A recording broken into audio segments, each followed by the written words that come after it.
Want to say welcome to the legendary Al-Saadiq Banks here. I Never Knew TV. Fire, what's going on? Peace, my bro. We're going to get right into it, right? And question I first have is, I want to start with your powerful book, Block Party, right? For Mhm. those who may not know, can you explain how it became one of the most widely read books in the U.S. prison system, especially among African American inmates?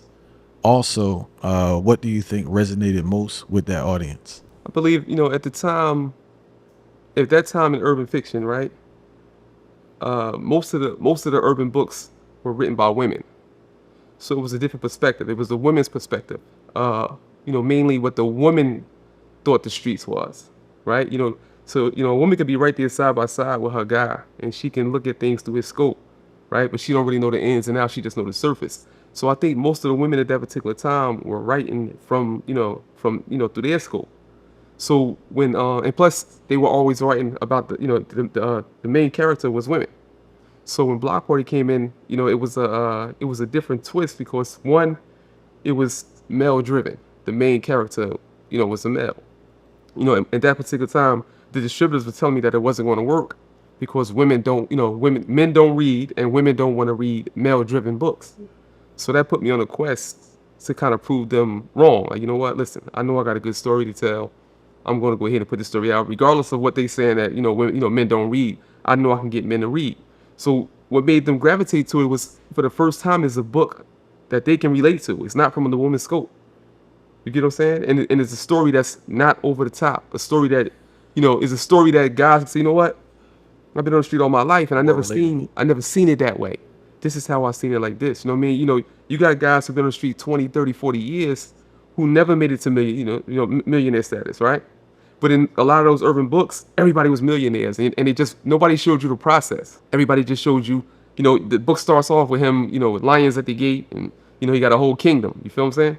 So me with these books, I showed them that listen, not everybody gonna make it. You know what I'm saying? 97, 98% of those guys not gonna make it. It's gonna end in death. It's gonna end up, it's gonna end in prison. And I gave them a real story that they could relate to.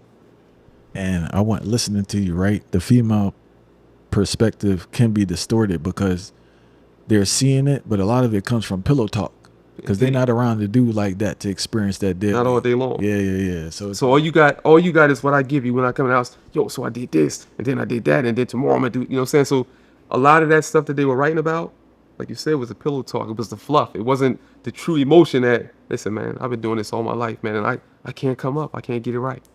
and that's a great point to have, right? Because I know from earlier, a lot of the criticism I heard of urban fiction was that Indeed. it was glorifying, but you're not glorifying anything. You're just showing the reality of it. The reality. That's it. No glorification whatsoever. Because I mean, I've never found glory in that. You know what I'm saying? In order for you to glorify something, you must see the glory in it. I've never saw glory in it. I always knew it to be what it is, a trap. And if you don't make it out in time, then you won't make it out. Like that's how I always saw it. I never saw it as something to be proud of. So I can't write it from a perspective of glorifying it. So what I do is I give you the character that I know you're gonna fall in love with, right? And I build him up to be what you want a street guy want to be. Like a drug dealer's dream come true. I build him all the way up to the top floor, and then I drop him in front of his, right in front of his eyes. You know what I'm saying? Right when you think he made it to the top, I drop him, and that's the reality. And how did you? I know you've been writing for a long time, right? Yeah, I've From been writing earlier. 23 years. How did you get the skill of building a character? Man, let's see. It comes with trial and error. Of course, my first book it wasn't, uh, you know, executed properly. I didn't have quotation marks, so you didn't even know who was talking. You had to figure out what that sound like. You know what I mean? No quotation marks. Poor editing, all of that, right? No plot development. None of that. No character development. So when by the third book, I say around the fourth book is when I really started to learn how to write just from listening to your readers. So I would sit down, I'm really, really big on listening to my readers. So I would sit down at book signings and I would build with one reader. Even if only one reader came, I would talk to that one reader for 2 hours. The whole time I handcuff them and keep them there so I wouldn't be there by myself, right? And I just pick their brain. They'll tell you what they want. They'll tell you They what they get a don't whole want. rundown. Yeah. You get what I'm saying? I want to delve a little deeper in regards to what resonates with the audience, right? Because I don't know, man. What is it? Is it in regards to the game in the street? We see it all the time. Because when you stories like yourselves, or we watch a movie, right? The person's build up and they do drop. Indeed. Why do brothers think that's not going to happen to them? Because everybody believes they have a better way, right? That's one thing. We all think that, say he did it this way, but I'm gonna do it this way, right? And my way is gonna work, right?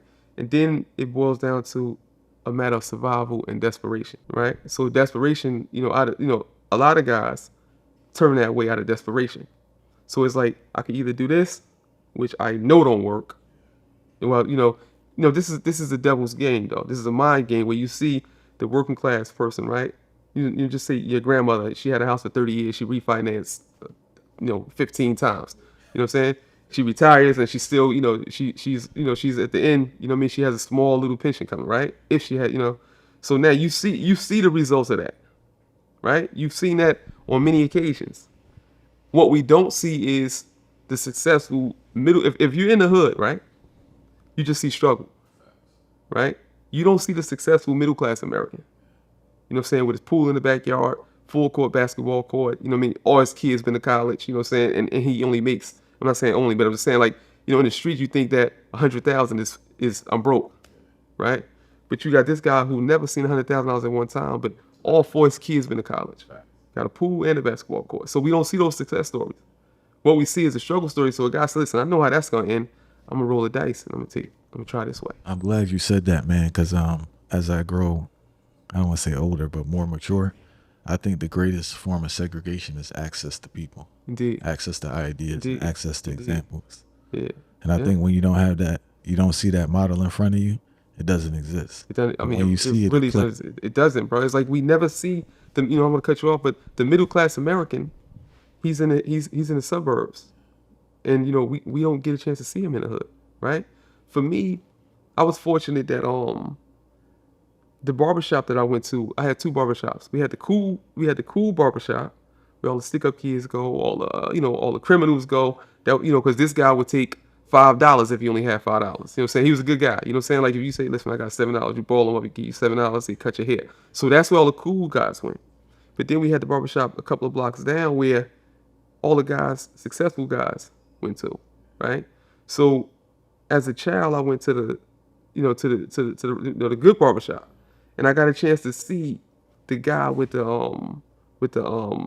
HBCU sweatshirt on, with the khaki shorts, you know what I'm saying, the Wall Street Journal, you know what I'm saying, under his under his arm, tortoiseshell glasses, baseball cap, New Balance, with the Benz outside. I got a chance to listen to those guys talk in that barbershop, and you're going in for 3 hours. You've been in for 3 hours before you get a haircut. It made me privy to information that I would have never heard at the other barbershop.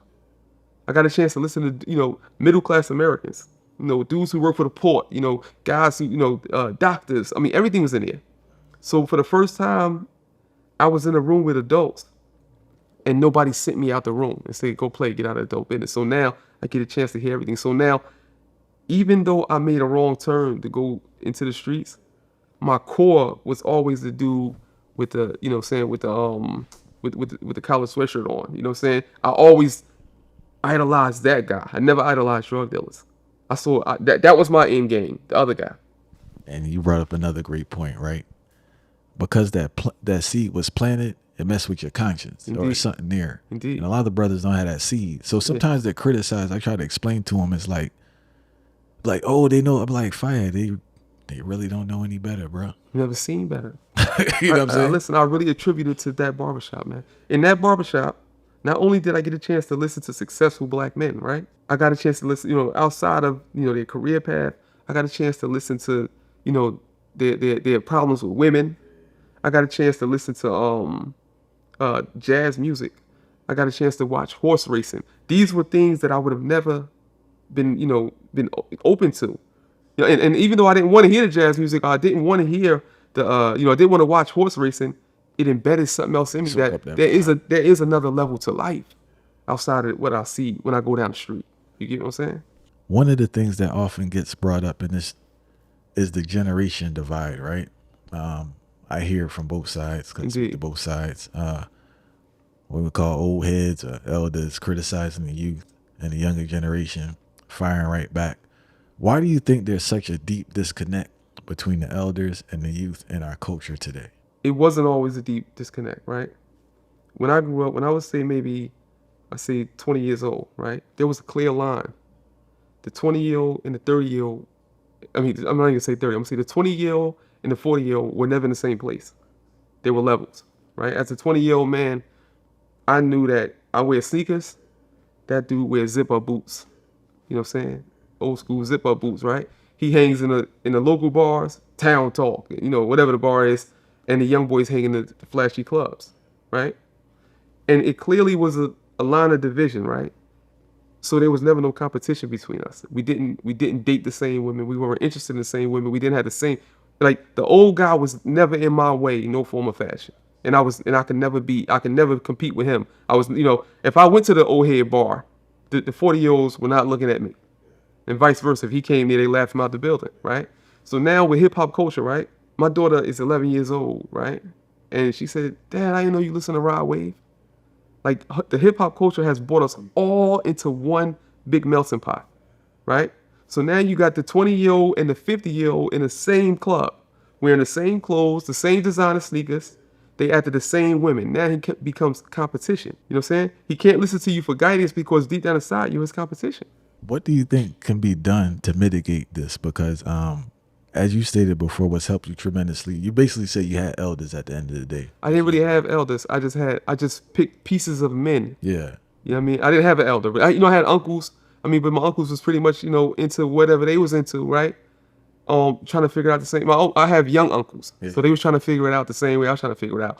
I didn't really have necessarily elders, but I just knew that I seen enough bums to know I didn't want to be a bum. So I just picked pieces of other men to put into one package. Well, my personal experience, man, I've been blessed to have some real elders in my life, right? And I think that's the game changer for me. And I think for a lot of brothers, because they don't have that, they miss out on so much, the Indeed. indirect game. Because as black men, what I notice is that culturally, we don't really sit nobody down and tell them stuff. But Indeed. if you're around them, you can learn so much. As you said, listening to barbershop, seeing how that person move, seeing how he interacts, seeing how he responds to certain situations. And I've been around great men to see that and adopt Indeed. that. But I think a lot of younger brothers need that also. But as you said, the elders seem collectively, not all, right? No, of course we're not speaking about. They got a FU vibe for the younger people, bro. That's what I'm really observing. They got a disdain. and it bothers me. Yeah, It got a bothers me. disdain. But again, it goes to the FU. We compete for the same block. We compete for the same women. The same. We on social media competing for the same attention. We competing for the same likes. And the young boy get more likes than me. You know what I'm saying? That's really what it boils down to is, you know, a competitive space. And a young boy is never going to be able to respect you as long as you're his competition. He's not going to. And I'm going to tell you something. I was 20 years old, and I was outside, you know what I'm saying? And it was a guy 30 years old. And one day I was just playing back on the wall, and I just watched him make a movement. And I told myself, I said, you know, that particular time, I was 21, he was 30. That 9-year gap felt like 20 years. And I said to myself, like, I never want to be on the streets at 30 years old, right? And I looked at the 30-year-olds that were around. We had. I mean, you know, I'm not gonna say we disrespected them, but we looked at them like they were in the way. So I understand the mindset. Like, you had your turn, you in the way. You know what I'm saying? So now you take that outside of a street perspective, and you put it on social media. They don't want to hear what you talk about on social media. You had your turn. Get out the way. That's how they feel. You know what I'm saying? Like, you in the club, you had your turn. Get out the way. Right? And of course, he really, if you're an old head on top of your game, he really can't compete with you. And that's what makes things get violent, because like, I can't compete with him. He got more money than me. He fly than me. He got a big, you know, he more established. He had a 30-year run. Head start. So the only way I can get him out the way is get him out the way. You feel me? That's the only way to get him out the way. You in the way. I like her. You like her, right? I remember this. My little cousin told me. He's talking about a particular kid that's about my age. So he said, you know, this particular dude is in the club and he getting all the young women, right? So the young boy told my cousin, like, yo, listen, man, you know, he down here, like, this dude on a whole nother level. This dude got a bag of money, big car, he own businesses, right? He can get girls like Beyonce, but instead he down here taking the little bottom feeders that we get. This is all we got. He down here taking that from us. Why he go up there and get them girls from California, Hollywood, man, on his level? Why he down here taking our women? Look at that mindset. So now the first time you look at him wrong, the first time You dealing with a little monster right now. yeah, he got to get you out the way. That's the only way he know how to get you out the way. So we really have to get out of their way and be elders to them. A young boy one time, we in the barbershop, we had a little conversation, just verbal, what I'm saying, like just off of body language, and some words was passed, and I straightened him out, let him know, listen, whatever, right? But afterwards, the young kid came back to the barbershop one day and saw me there and was like, yo, man, no old head ever talked to me like that before, bro, and I appreciate it, bro. You know what I'm saying? And I pretty much gave it to him like, listen, I don't want no trouble, but I ain't move from no trouble either. You know what I'm saying? But this is what, I'm going to try to rectify. You know what I'm saying? I need you to understand that everybody ain't going to play with you. Right? He said, yo, no old head never really had a real conversation with me. That little kid used to come to that look for me at that barber shop because my brother shop. That kid would come to the shop every other day looking for me just because he never had somebody sit him down and talk to him like a little brother. He said, every old head I know, all they did was put a pack in my hand. And that's where we went wrong. You know what I'm saying? Instead of educating these young dudes, all we did was bag a pack up and pass it off and put him on the street to sell it, right? So about I believe that it's the older generation. It's, we look at what the young boys have become, what they are, right? Not realizing we planted the seed. My age demographic, right?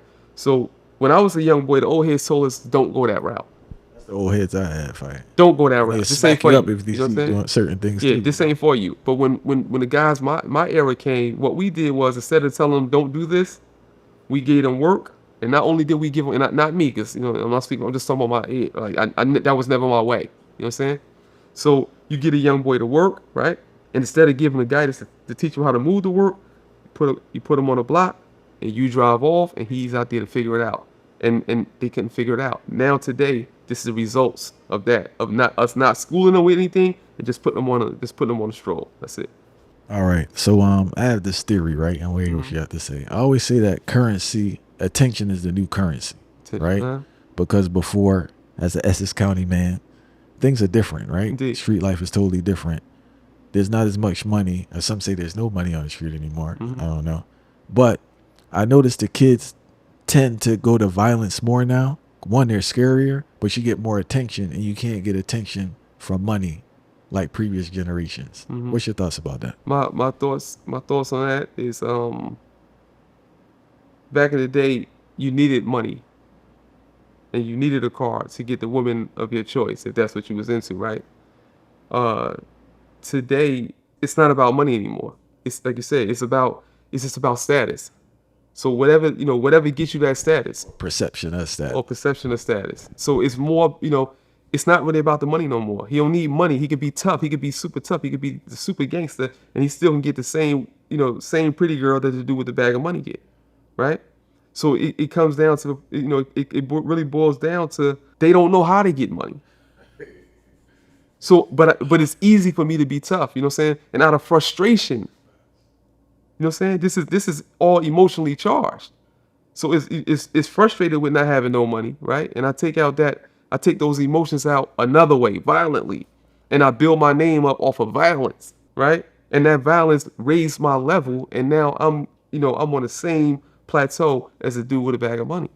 I understand that you were a Golden Gloves boxer in your younger years, right?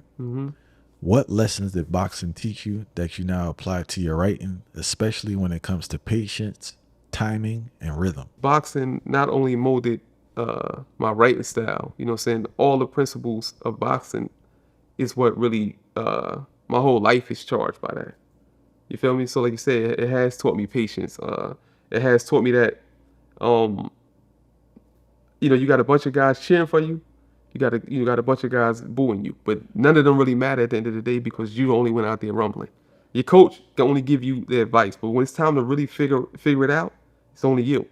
So, I'm sure with other sports, you know what I'm saying, it to whatever degree it will make you understand that, right? But for boxing, it's not a teamwork type of sport. Right? It's not a teamwork sport. So when the crunch time comes, no matter what you're talking about, I got to figure this out, and I got to figure this out in the nick of time. So it taught me how to make decisions and fast, right? Quick decisions. That, you know what I'm saying? Like, if it's the wrong decision, I'm going to get punished, right? So this is how, I've applied that in life. So now as far as writing, I guess it's like you said, just the patience, it's the discipline, The fact of most guys can't. Me, I know it's piece by piece. My trainer put me in a mirror, and for 4 or 5 months, I couldn't throw punches. I just got to learn how to step to the mirror, step back. What I'm saying? Then eventually, he show you how to just step with the jab, step with the jab. Now you at the 1-2. Now months later, 1-2-3. Right? So this is the same formula with writing. I'm patient enough to know that this project's gonna take me 9 months to finish, and piece by piece, step by step, from the footwork, to learning combinations, I gotta figure this thing out. So more than anything, patience, being a technician. A lot of guys do a lot of surface writing, and I'm not a surface writer. Like I like to go into the depth of everything. Like I want you to know how the door sound when it creaks. You know what I'm saying? I want you to know how the potato chip bag under his feet sound. And that comes from those step by step, those little baby steps, that I learned from the boxing game. Spoke to Eddie Chambers, right? Who? Eddie Chambers. Eddie Chambers, a boxer. Oh yeah, he's a Nah, boxer. I'm not even really, I'm not a historian. So he was telling me, man, like listen to him talk. I played basketball, right? Indeed. So it's like it's different, And with boxing, as you said, you're just out there by yourself. Indeed. So like, how do you stay when you were boxing? I just want to ask you, and it translates to life. How do you stay focused when your game plan's not working at the moment? But if you stick with it, it will work. That's a real question, because like I said, with boxing, it's always quick decision making, right? So these decisions have to be. You understand that for every bad decision, you're going to get punished. You know what I'm saying? Like if I miss, I'm going to get punished, and I always look at it like that. So it just makes me make my decisions more carefully, because I don't want to get punished, right? But ultimately, when the things are not going in your favor, you just got to keep on working. You know what I mean? So whether working don't mean I got to keep on punching, working mean I just got to keep on moving, staying busy, staying busy, staying busy. So it's the same thing with life.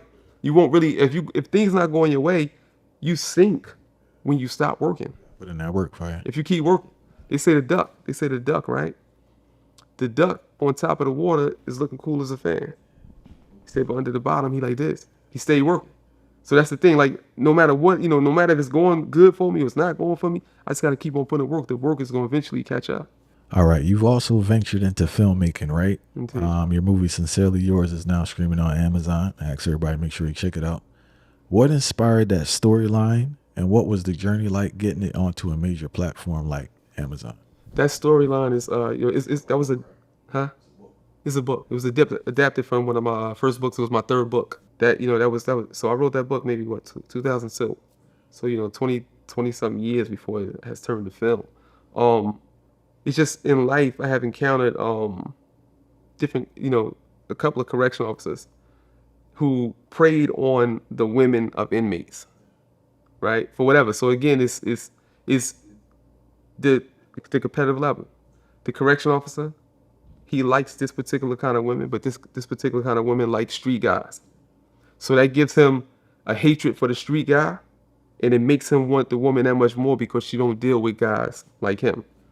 So that puts the inmate in a crazy position, because I hate you because you got her, right? So I'm gonna get you out the way. Again, competitiveness. I'm gonna get you out the way, and I'm gonna get her. So and I've encountered a few guys like that, to the point I say, you know what, I'm gonna write a book about that. Because it's not just, and it doesn't even have to just be correctional. It's just always the competitiveness, like I always speak about. Being competitive and wanting what this guy have, and may not have what this guy have to get that. So the only way I know how to do is to crush you and get you out the way to get what I want. How often do you think that type of love, it's not even a love triangle, I don't know what it is, but how often do you think that happens? As far as for the inmate and Yeah, the inmate in that correction. Oh yeah, I mean, listen, you can Google. It's a lot of those situations, man, where inmates, have love affairs with these officers, whether it be female officers and male officers. You know what I mean? So it's not far fetched. So when that book first dropped, of course, with my base being prisoners, right? That was like the reason that book took off was like, yo, I hate that book, because they hate it because like nobody want to read a book about that situation, right? And then think about the fly CO in here who might be pushing up on his wife. You know what I mean? So dudes like, yo, I threw that off the bunk. You know what I mean? So that was like a cautionary tale. So this is how it bled onto the street. The dudes would read it, right? And they want to put fear in their woman's heart. So like, yo, don't you check out this book? That was like, read that book, man. You can get crazy. You know what I mean? So it's like, I'm not saying you would do this, but you need to read this just to scare her up so she never do that. You feel me? Talk about the process of getting the movie on Amazon. Man, the process, that's a whole nother animal. You know what I'm saying? See, with the book game, right? The book game was always at my fingertips, where I had control of everything. You know what I'm saying? I had my own money to print. I got my own money to market, all of that, right? You know what I'm saying? With the movie business, man, they keep it so tight. Of course, is the book game on steroids. So financially, it's a whole different animal compared to the book game, right? And it was, even with the book game, was so much red tape with books that you couldn't get in Walmart, you couldn't get here, you couldn't get there, right? With the movie business, it's this much tighter. So you had to find a way to creep through the crevices, you know what I'm saying? And we don't have a lot of outlets. Like you look at black shows on TV today. You see 50 Cent doing this thing. You see Snowfall. You see all these shows, and Tyler Perry, right? Which will make you believe that, yo, I hear guys all the time, yo, it's our time right now. Like, it's our time, we up. You know what I'm saying? Like, it's black shows all over. It looks like that, but if you think about it, it's really only 3 people with these black shows, 3 or 4 people. You know what I'm saying? And we're seeing shows from the same people. Same perspective, same writers. Same Yeah, vibe. it's not like we just wide open and you got so many black filmmakers. Yeah, I mean, on the independent side, right? But you watch Power for 10 years, you watch this Tyler Perry for 20 years, whatever, and it'll make you believe that it's really wide open, but it's not wide open as it looks. It's only films coming from the same people for the past 10, 15 years. You know what I'm saying? And they keep it tight like that on purpose. So it's a big challenge. We all can make a film, right? But the challenge comes with this distribution and being paid for. They said the average filmmaker, independent filmmaker, doesn't get the opportunity to make a second film. And I don't think that's that's not about luck. It's design. Because these platforms, the little money that they want to give you, what I'm saying, you spend a few $100,000 on your project, and then you got a platform that's paying you 0.01% per stream. You get what I'm saying? So it's like, how will you ever get $500,000 back if you don't go this route? You know what I'm saying? But the good thing about me is that my grind has always been an independent one. So even with the books, I've never come into the game waiting for a distributor to move my book. You know what I'm saying? Like I've city to city, from project to project. I would wake up and go to Baltimore. I would wake up and go to projects in Harlem, projects in Delaware, and I would hand to hand those books. Me and my team would go out there and introduce this book. So if you don't have an independent grind, then you're just left open to distributors handling you however they want to handle you. You know what I mean? So it's a very challenge, but you gotta have indie. If you don't have that indie grind, it's really not gonna work, man. You know what I'm saying? It's really not gonna work. In your book, Heartless, right? The main character, Storm, struggles with addiction, a reality many in our community face, right? Growing up in environments like Newark or East Orange, how do you think that constant chaos becomes a kind of survival mechanism? Meaning that people need chaos and problems to survive, fire. Like when things go good, it scares them. I think it's a level of comfort. Outside, sometimes, like what they say, pressure breaks pipes, right? But they always, what's the saying about the diamond? The diamond, diamonds come from pressure or whatever, right? So a lot of times in life, I've realized that I work best under pressure, because as a child, I was always under pressure. You know what I'm saying? Growing up, it was always some form of pressure in the hood. So yeah, it's always some form of pressure, right? So when things are calm, I might not have that drive and that passion and that hunger to get out there. But when your ribs touching, it gives you a different drive. So I think it's a level of comfort. Like dudes are, they've been in survival mode from birth. So when things are too easy, it's just like my feet is up. Like, you know what I'm saying? I need a little bit of pressure. My man told me one time, this is like a little off subject. My man was doing dirt bad, right? I mean, dirt bad. He like, yo, oh man, things ain't going right. Well, like, 6 or 9 months doing bad. So one day he like, yo, you home? Come outside. I come out, he got a brand new BMW. So I'm like, damn, this dude just He had $5 in his pocket yesterday, right? I said, then you only got a new car? He said, yeah. He said, my uncle told me, when you're doing bad, the best thing to do is get out there and make a big purchase. It'll force you to get on your grind. So it's the same thing. It's that pressure that drives him. You get what I'm saying? It's that motivation come from knowing I have to get this, man. I'm hungry. I gotta get this. If not, then I'm gonna lay back with my feet up and keep doing bad. Is there another aspect I notice? I notice this with athletes too. It's like a self-sabotage where they don't feel worthy of their success and they try to mess it up quick. You think they mess up on purpose? A lot do. Oh yeah. I spoke to a VP. I can't tell you the team, but he was saying that he worked with NBA personnel as he climbed up the ladder. And he was saying he was shocked to understand the psychology, Wow. see how quick they want to get back to where they started. Because you have they have like a guilty thing for being successful outside of their peers, Oh and wow. also it's a fear of keeping it. So it's like, let me mess it up before it messes up. Yeah, you really Think about it. Yeah. I think they mess it up because just no, it's not their level of understanding. I mean, I'm not disagreeing with that. I mean, psychologically, it may have, maybe it have a point, but I believe that it's more. The cases what I believe is that nobody never taught us how to handle money, big money. Nobody, we don't have the financial literacy to even understand on that level, right? So you take a dude out the projects, and now he and we expect him to understand. I don't know about messing it up on purpose. I think it just mess it up because they don't know how to keep it. Yeah, it's not their level of understanding. You know what I mean? Yeah. I want to get back to this idea of chaos, right? Where it's I'm not sure if you experienced this, but I observed this that when you grow up in certain environments, you said it before, right? But you spoke about like being down, but it's like you need problems to survive. Like if you don't have problems, you go looking for problems. Indeed. Did you experience that? Or have you observed that in people? Yes, I have. Like I said, but I always understand it to be their level of, level of comfort, their level of understanding.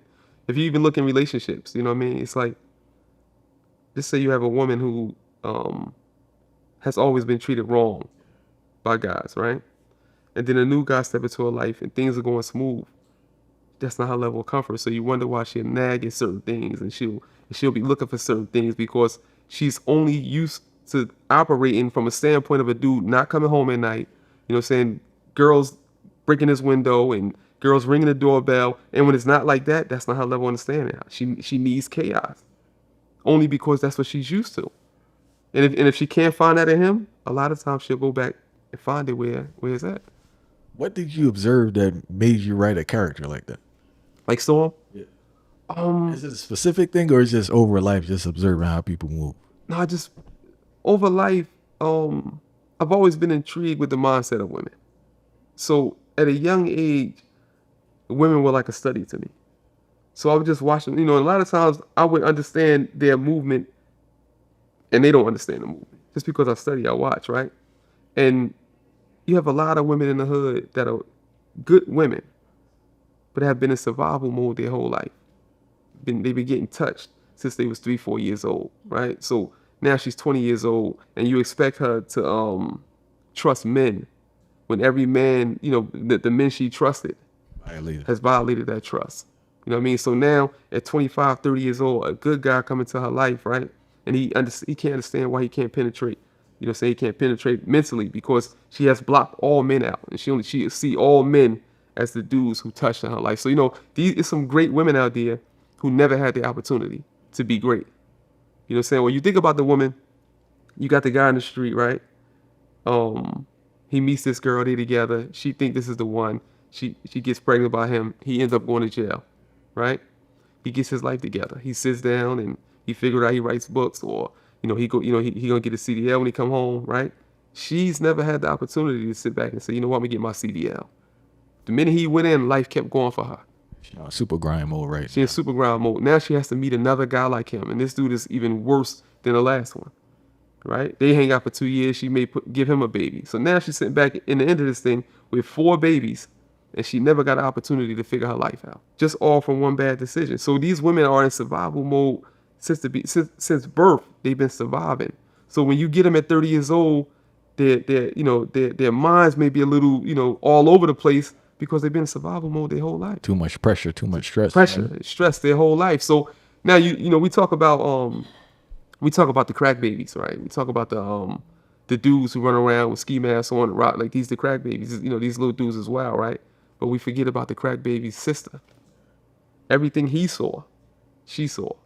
He used violence, you know, like he took his anger out through violence, but the sister got the same, you know, Rage. the same rage. She has to take it out another way. It might be crushing, you know, every man that comes to her circumference. She crushes him. She can't love. The same way he can't love, she can't love. You know what I'm saying? So it's like it's a vicious cycle, man. You know, I know we talk about the streets a lot, but for me, I mean, you know, I may talk about the streets a lot, but it's like this is what I studied for the past, you know, way before that. But for the past 25 years, I had to study this culture. I had to study this. I studied the streets to be the right for the streets. You feel what I'm saying? So by writing for them, I had to understand them. I understand the 50-year-old. Like now I had to understand, you know, and I understand the 30-year-old. And now I had to understand the 19 and the 20-year-old. You know, my studies stopped at about maybe 30 years old. Everything under 30 is a brand new study for me. With the information you have, right? How do you process a lot of the, I'm not going to say BS, but a lot of the jargon online about women? Because they criticize without understanding what they've been through, what they Who, the men criticize them? Yeah, like a lot of BS online. I don't really listen to that stuff because it's so many men out here with a microphone and they're trying to build careers on telling women how to be women. Like and the ones who I know personally, you're telling a woman how to be a woman, but you're living in your mother's basement at 40 years old. But you can tell a woman, and vice versa. There's a lot of women online telling men how to be men. You know what I mean? The bad thing about this social media thing and these microphones is that it gives everybody a voice, and some people, you know, they've never had a voice before, and it just stay that way. So now, because you're savvy, or you got the veneers in your mouth, or you got the jewelry on, people will point you as the voice, not knowing you don't have no marbles. And that's the sad part about it. It's like, just because you look successful, these people will listen to you. Perception, a hell of a thing, Perception, huh? man. Fact. You know what I mean? So the most idiotic folk are could be the one with the biggest audience. And these people are taking what they're saying as law, and this dude is a complete idiot. Now I remember this in my hood, right, where I'm from. It was a weird dude around here. I knew him all my life, older dude, right? He was a weirdo, never really talked much. You know, just a weirdo, walk through strange, right? So, but, we respected him though, because he didn't bother us. So when we opened up a barbershop in Vailsburg, right? I seen the dude one day, just like 20 years later. I'm like, oh, now he's up there. He had the tortoiseshell glasses on. He had a turtleneck on with a pea coat. He had the long dreads. And he pulled up and he shook my hand. And then the young boy that was out there was like, yo, you know? I said, yeah, I know for a long time. He said, yo, that dude got a lot of wisdom, man. Like he the OG up here. Like he the one that dropped everything on us. So when he left, I told my brother, I said, you see the difference? I said, down our way, he was an idiot. Up here, he's full of wisdom. So he just, and the only thing changed was his glasses and his turtleneck and his peacoat. Down the way, he was an idiot walking around strange. Up here, he changed his whole perception. It was his whole image. And now they believe that image, that he's so wise. We knew him as an idiot. You feel me? So this is what we see with social media.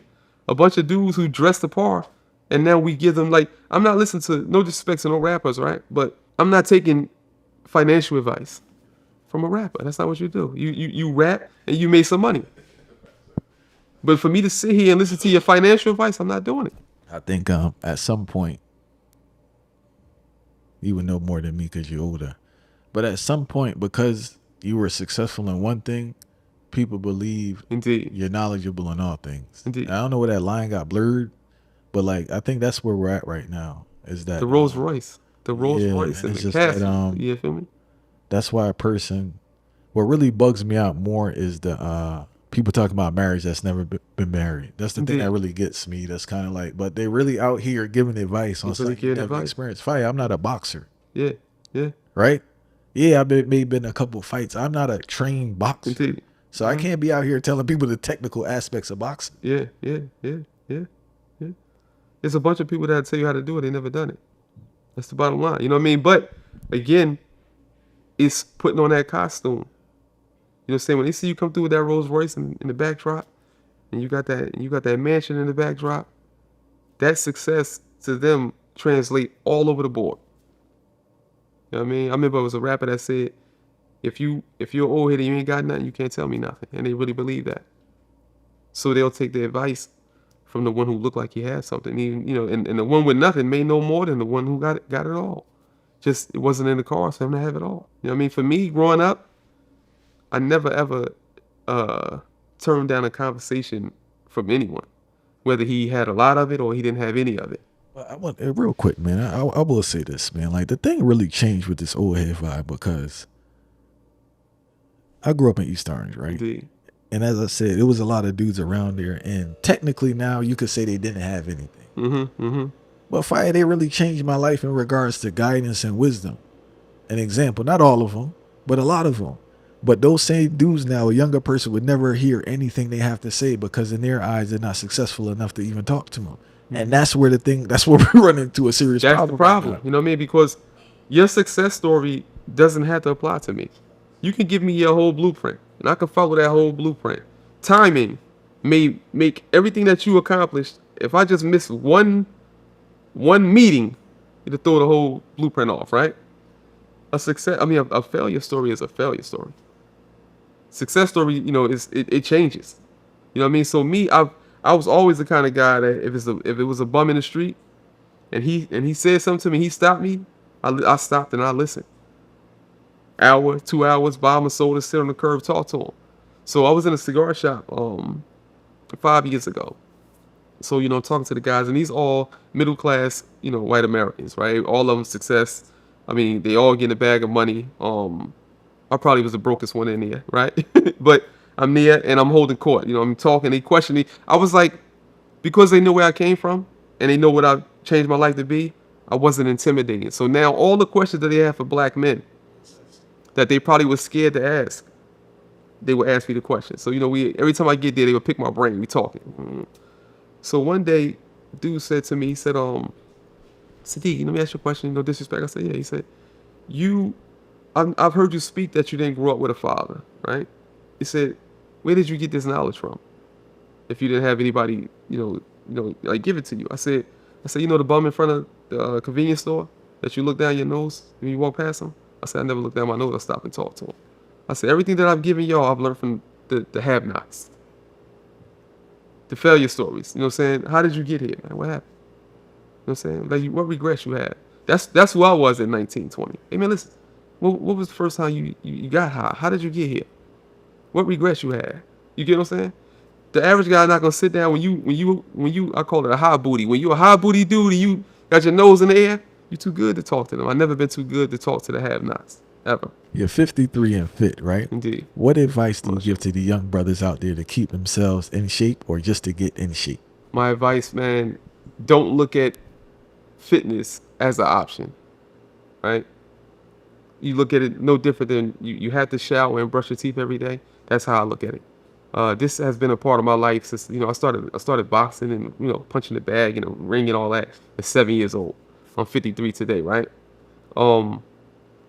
Outside, for all these years, 7 to 53? My math ain't that good no more, but all those years, right? This has been a part of my life every day, except for maybe 8 months off here, 7 months. But for all of those years, 46 years, I've been in the gym 46 years of my life. You know what I mean? I put more pain in that gym than anywhere else, right? So there is, if you look at it as an option, I never look at it like that. I have to do this.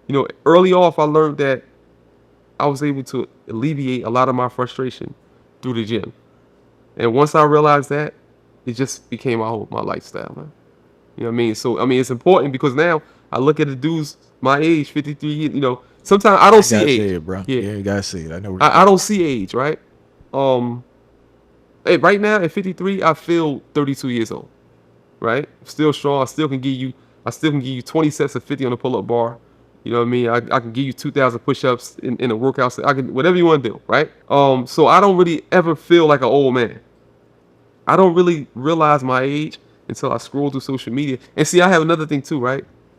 When I think about the people that I grew up with, I don't see them for today. Like the image that's in my mind is when we were 19, 20 years old, right? So sometimes I'll scroll through social media and somebody catch me off guard, like, oh, that's what's the name? And then I'm able to realize how old I am based off how they may appear. Because this, they may have different practice, drinking and drugging and ripping and running. You know what I mean? Like that was never I've never been an alcohol abuser. I smoked cigars. Like before that, I never smoked anything. So you see those results later. You know what I'm saying? So you like you have to start that regimen and keep that regimen, and then in the end of it, you know what I'm saying? If you don't, you know what I'm saying? You're gonna end up a result of what you see in those with those older figures that you grew up with. You know what I mean? And I just never. And plus, I got a young daughter, 11-year-old daughter, right? And this is my real inspiration. I never want to be the parent that comes to school and embarrass my daughter. Like that's the thing. I remember when I was a kid, right? There would be dudes, my friends who had old parents, right? And the school would be cruel, man. Your grandmother here, your grandmother here, and then the dude shriveling, ain't my grandmother, that's my mother. You know what I mean? I never want to be him. I never want to embarrass my daughter where like your grandfather here. So, I just had to keep it fit. A lot of my fitness at this point, like, I used to do the thing, I want to get big, I've been comic book figure, I want to be this, I want to be that. Now I just want to look nice in my clothes and I don't want to embarrass my daughter when I come to the school. That's it.